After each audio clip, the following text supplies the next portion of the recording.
আজকে আমরা আরও কিছু মেথডগুলো পড়ব যেটাকে দিয়ে আমরা জিনিসগুলোকে সেপারেট করতে পারি, মিক্সচারগুলোর থেকে কম্পোনেন্টসগুলোকে সেপারেট করতে পারি।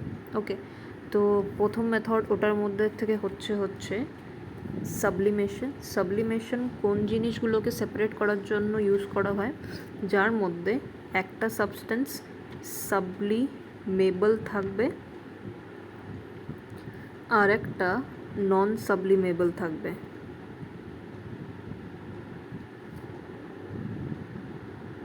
ওকে, এখন সাবলিমেবল আর নন সাবলিমেবল জিনিসটা কি? সাবলিমেশন যেই জিনিসটা ওটা যে ফলো করতে পারবে ওটাকে সাবলিমেবল সাবস্টেন্স বলা হয়।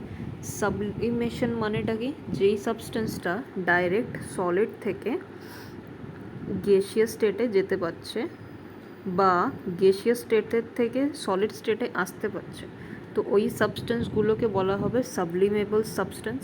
আর যেগুলো এই জিনিসটা করতে পারছে না সেগুলোকে বলা হবে non sublimable substance. Alright, moving on to the process. এটা হয়টা কী করে? ফর এক্সাম্পল, আমি দুটো মিক্সচার নিলাম, অ্যামোনিয়াম ক্লোরাইড আর সল্ট। এখন অ্যামোনিয়াম ক্লোরাইড যেটা, ওটা হচ্ছে তোমার সাবলিমেবল সাবস্টেন্স আর সল্ট হচ্ছে নন সাবলিমেবল সাবস্টেন্স। অলরাইট, সল্ট হচ্ছে ডাইরেক্ট সলিড থেকে গ্যাসিয়াস স্টেটে কোনোভাবেই যায় না, বাট অ্যামোনিয়াম ক্লোরাইডটা সলিড থেকে ডাইরেক্ট গ্যাসিয়াস স্টেটে যেতে পারে।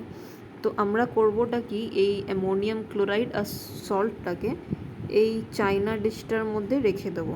এটা হচ্ছে চাইনা ডিশ। তারপরে বানসন বার্নার দিয়ে এটাকে হিট সাপ্লাই করব। তো এই অ্যামোনিয়াম ক্লোরাইড আর সল্টের মধ্যে কোনটা গ্যাসিয়াস স্টেটে যাবে? অবভিয়াসলি অ্যামোনিয়াম ক্লোরাইডটা গ্যাসিয়াস স্টেটের মধ্যে চলে যাবে। যখনই ওটা গ্যাসিয়াস স্টেটে যেতে শুরু করলো, তারপরে কি হবে, আমরা অলরেডি কি করেছি, একটা ফানেলকে ইনভার্ট করে এই চাইনা ডিশের উপরে রেখে দিয়েছি। আর এখানে যে ওপেনিংটা আছে ওখানে একটা কটন প্লাগ দিয়ে ওটাকে বন্ধ করে দিয়েছি। অলরাইট, তারপরে কি হচ্ছে, এখানে এখন হিট সাপ্লাই করার পরে ওই অ্যামোনিয়াম ক্লোরাইডটা গ্যাসিয়াস স্টেটে যেতে শুরু করেছে। গ্যাসিয়াস স্টেটে যাওয়া যখন শুরু করবে তখন এই জায়গাগুলোতে এখানে ওটা মানে আটকে যাবে, চিপকে যাওয়ার পরে কিছুক্ষণ পরে যখন আমরা এই বানসন বার্নারটাকে বন্ধ করে দেবো, তারপরে আমরা দেখতে পারবো কি এই অ্যামোনিয়াম ক্লোরাইডটা এখানে যেটা উড়ে গেছিলো গ্যাসিয়াস স্টেটটা, তারপরে এখানে চিপকে গেছিলো, ওটা আবার সলিড স্টেটে যাওয়া শুরু করে দিয়েছে। অলরাইট, আর এখানে খালি কি রয়ে গেল, সল্টটা রয়ে গেল। তো আমরা কি করব, তারপরে এই ফানেলটাকে আবার আলাদা করে দেবো। এই ফানেলটার মধ্যে যেখানে সলিড হয়ে অ্যামোনিয়াম ক্লোরাইডটা চিপকে থাকবে ওটাকে সেপারেট করতে পারবো। অলরাইট, আর এখানে কি থাকবে, খালি সল্ট রয়ে যাবে। তো এই প্রসেসটা দিয়ে আমরা সাবলিমেবল আর নন সাবলিমেবল সাবস্টেন্সগুলোকে আলাদা করতে পারি। ওকে, তারপরের মেথড হচ্ছে আমাদের ক্রোম্যাটোগ্রাফি দিয়ে আমরা কি করতে পারি, একটা সলভেন্টের মধ্যে যে কালার্ড কম্পোনেন্টসগুলো মিক্স করা থাকে ওগুলোকে আমরা সেপারেট করতে পারি। ফর এক্সাম্পল, ইঙ্কের মানে আমরা জানি কি ইঙ্ক হচ্ছে কোনো একটা কালার দিয়ে তৈরি হয় না, ওটার মধ্যে অনেকগুলো কালারের মিক্সচার থাকে, রাইট? তো এখন একটা কালারের মধ্যে কটা টাইপের মিক্সচার আছে, কতগুলো কালার দিয়ে ওই কালারটাকে বানানো হয়েছে, ওগুলোকে সেপারেট করার জন্য ক্রোম্যাটোগ্রাফি মেথডটা ইউজ হয়। ফর এক্সাম্পল, এখানে কি করা হয়েছে, একটা রেড মানে ফিল্টার পেপার নেওয়া হয়, এটা হচ্ছে ফিল্টার পেপারের স্ট্রিপ একটা। তারপরে কি করা হয় কি, স্কেচ পেন দিয়ে এখানে কোথাও একটা মার্কিং করা হয়, রাইট? এখানে একটা রেড কালার দিয়ে মার্কিং করা হয়েছিল। তারপরে এটাকে একটা গ্লাসের মধ্যে ডুবিয়ে রাখা হয়েছে। নাও কিছুক্ষণ পরে কি হবে কি, এই ফিল্টার পেপারটা ওয়াটারটাকে অ্যাবজর্ব করতে শুরু করবে। যখনই এটা ওয়াটারটাকে অ্যাবজর্ব করতে শুরু করবে তখনই এই যে ইঙ্কের মার্কিংটা আমরা করেছিলাম ওটাও উপরের দিকে উঠতে শুরু করবে। ঠিক আছে, এখন যখনই উপরের দিকে উঠতে শুরু করলো জলটাকে নিয়ে, তখন এই রেড কালারটার মধ্যে যা যা আলাদা আলাদা কালারগুলো দেওয়া হয়েছিল ওগুলোও আলাদা একটু হয়ে গেছে। যেমন কি আমরা এখানে দেখতে পাচ্ছি এই নিচের দিকটাতে খানিকটা পিঙ্ক আছে, তারপরে এই উপরে একটু অরেঞ্জিশ কিছু একটা দেখতে পাচ্ছি।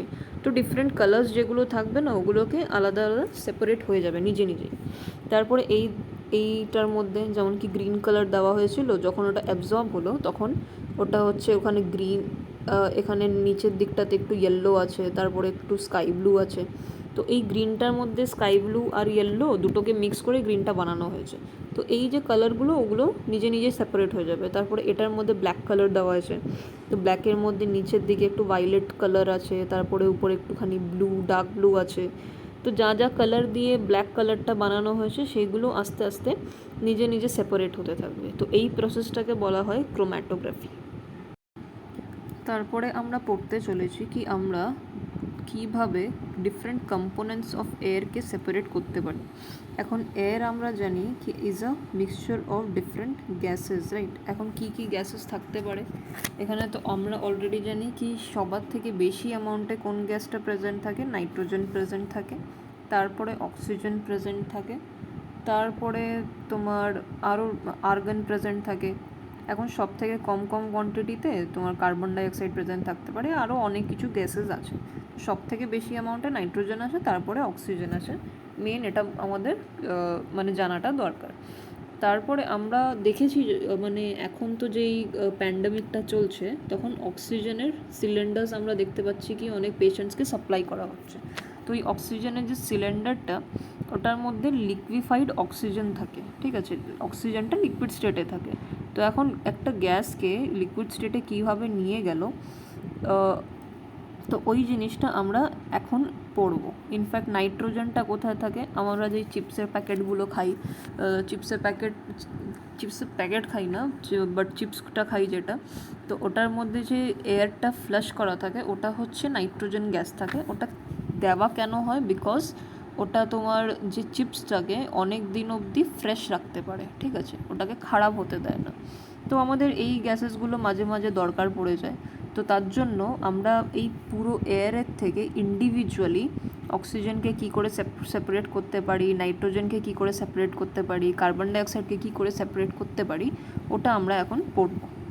নাও প্রথমে কি হয় কি এয়ারকে যখন আমরা এখান থেকে সাপ্লাই করি তখন এয়ারের মধ্যে এই গ্যাসেস যেটা আমাদের সেপারেট করার দরকার, এছাড়াও অনেকগুলো জিনিস প্রেজেন্ট থাকে যেটা আমাদের দরকার নেই। ফর এক্সাম্পল আমাদের ডাস্টের দরকার নেই, ডার্টসের দরকার নেই।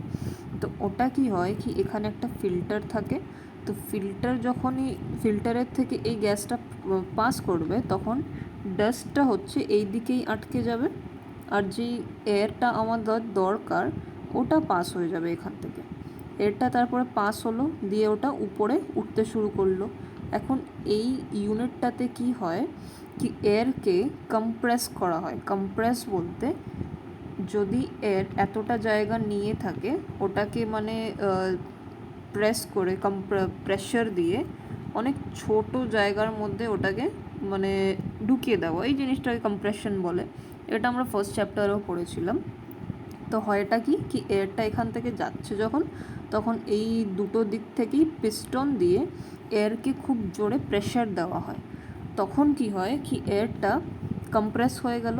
এখন যখনই প্রেশার অনেক হাই আমরা দিয়ে দেবো আর ওটা কম্প্রেস হয়ে যাবে তখন এয়ারের টেম্পারেচারটাও খুব বেড়ে যাবে। কি বললাম কি যখন আমরা খুব বেশি প্রেশার দিয়ে দিচ্ছি তখন টেম্পারেচারটাও আলটিমেটলি ইনক্রিজ করে যাচ্ছে, তাই তো? তো তারপরে এখানে কি হচ্ছে কি হট এয়ারটা এখান থেকে পাস করলো। এখন পাস হওয়ার পরে এই ইউনিটটার মধ্যে হট এয়ারটা ঢুকবে, অলরাইট? এখন এখান থেকে এই পাইপটা যেটার মধ্যে ব্লু কালারটা তুমি দেখতে পাচ্ছ, এই জায়গাটা বেসিক্যালি কথা বলছি, ঘোরানো ঘোরানো এই পার্টটা, এখান থেকে ফ্রিজিং কোল্ড ওয়াটার সাপ্লাই করা হয়, ঠিক আছে? এখন এই হট এয়ারটা এখান থেকে ঢুকছে আর এখান থেকে ফ্রিজিং কোল্ড ওয়াটারটা সাপ্লাই করা হচ্ছে। তখন হবেটা কি এই হট এয়ারটা আস্তে আস্তে কোল্ড হতে শুরু করবে, বিকজ এখান থেকে ফ্রিজিং এয়ার সাপ্লাই হচ্ছে। তো এখন এই হট এয়ারটা কুল হতে শুরু করলো, কিন্তু এখনও ওটা কম্প্রেসডই আছে, ঠিক আছে? তো এখন এটার কন্ট্যাক্টে এসে যখন কুল হয়ে যাবে তারপরে এখানে কুল কম্প্রেসড এয়ারটা বেরিয়ে গেল এই পাইপটার থেকে, অলরাইট? তারপরে এটা এই ডাইরেকশানে মুভ করতে শুরু করলো। আফটার দ্যাট এখানে একটা সেপারেটর থাকবে। সেপারেটরটার এরিয়াটা আমরা দেখতে পাচ্ছি খুব বড়। তো যখন কম্প্রেসড এয়ারটা এই বড় এরিয়াটার মধ্যে ঢুকছে, কম্প্রেসড বলতে ছোট জায়গার মধ্যে যেই জিনিসটা আছে, এখন এই ছোট জায়গাটাকে তুমি যদি একটা বড় জায়গা দিয়ে দাও, আলটিমেটলি কী হবে, এই পুরো জায়গাটাও নিতে শুরু করবে। এই জিনিসটাকেই বলা হয় এক্সপ্যানশন। তো এই কম্প্রেসড এয়ারটা যখন এই সেপারেটরটার মধ্যে ঢুকছে তখন ওর এক্সপ্যানশন হবে, ঠিক আছে। আর আমরা অলরেডি কি পড়েছি, কি যখন কম্প্রেশন হচ্ছে তখন ওর টেম্পারেচারটা কি হচ্ছে, যখন এখানে কম্প্রেশন হচ্ছিল তখন ওর টেম্পারেচারটা ইনক্রিজ হচ্ছিল, ঠিক আছে। যখন কম্প্রেশন হচ্ছে তখন ওর টেম্পারেচারটা ইনক্রিজ হচ্ছে। যখন এই জায়গাটার মধ্যে সেপারেটরটার মধ্যে ঢুকবে তখন এখানে কি হচ্ছে, এক্সপ্যানশন হচ্ছে। তো যখন এক্সপ্যানশন হবে তখন টেম্পারেচারটা ডিক্রিজ হবে। অলরাইট, তো যখনই এই টেম্পারেচারটা ডিক্রিজ হলো তখন এই এয়ারটার মধ্যে যেই কার্বন ডাইঅক্সাইডটা প্রেজেন্ট আছে ওটা কি হবে, ড্রাই আইস হয়ে এখান থেকে বেরিয়ে যাবে। ড্রাই আইস বলতে কি, এয়ারটা কি স্টেটে ছিল, অলরেডি গ্যাসিয়াস স্টেটে ছিল। এখন এই এয়ারটাকে এই এক্সপ্যানশনে যখন মানে এখানে এক্সপ্যানশনটা হলো, টেম্পারেচারটা কমে গেল। এখন এই কার্বন ডাইঅক্সাইডটা যখনই কম টেম্পারেচার পেল তখন ও গ্যাসিয়াস স্টেটের থেকে ডাইরেক্ট সলিড স্টেটে চলে গেল। আর সলিড স্টেটে যেই কার্বন ডাইঅক্সাইডটা থাকে ওটাকেই আমরা ড্রাই আইস বলি। তো ওই ড্রাই আইসটা এখন এই আউটলেট থেকে সেপারেট করে নেওয়া হয়েছে। ওকে, তারপরে কি হচ্ছে কি, এখন গ্যাসের টেম্পারেচারটা আমরা কম করে দিয়েছি, তো কারণ কি এক্সপ্যানশন হয়েছে, রাইট। এখন গ্যাসের টেম্পারেচার যখন আমরা কম করি তখন কি হয়, আগে ও লিকুইড স্টেটে যায়। বাট কার্বন ডাইঅক্সাইড একটা সাবলিমেটিং কম্পোনেন্ট, তার জন্য ও ড্রাই আইস হয়ে বেরিয়ে গেল। বাট আরও অন্য যেই কম্পোনেন্টসগুলো আছে যেমন কি নাইট্রোজেন আছে, অক্সিজেন আছে, এগুলো তো সাবলিমেশন হয় না, তো এগুলো লিকুইড এয়ার হিসাবে এখান থেকে ঢুকতে শুরু করলো। ওকে, এখন এখানে অলরেডি একটা এক্সপ্যানশন জেট আছে। এক্সপ্যানশন জেটের কাজটা কি, যেটা মানে কম্প্রেস থাকবে ওটাকে আরও এক্সপ্যান্ড করে দেওয়া। তো কিছুটা এক্সপ্যানশন তো অলরেডি এই সেপারেটারে হয়েই গেছে, আরও কিছুটা এক্সপ্যানশন এই এক্সপ্যানশন জেট করবে। তো যখন এই এক্সপ্যানশন জেটটাকে এখানে চালানো হবে তখন এই লিকুইড এয়ারটা আবার এই ইউনিটটার মধ্যে ঢুকলো।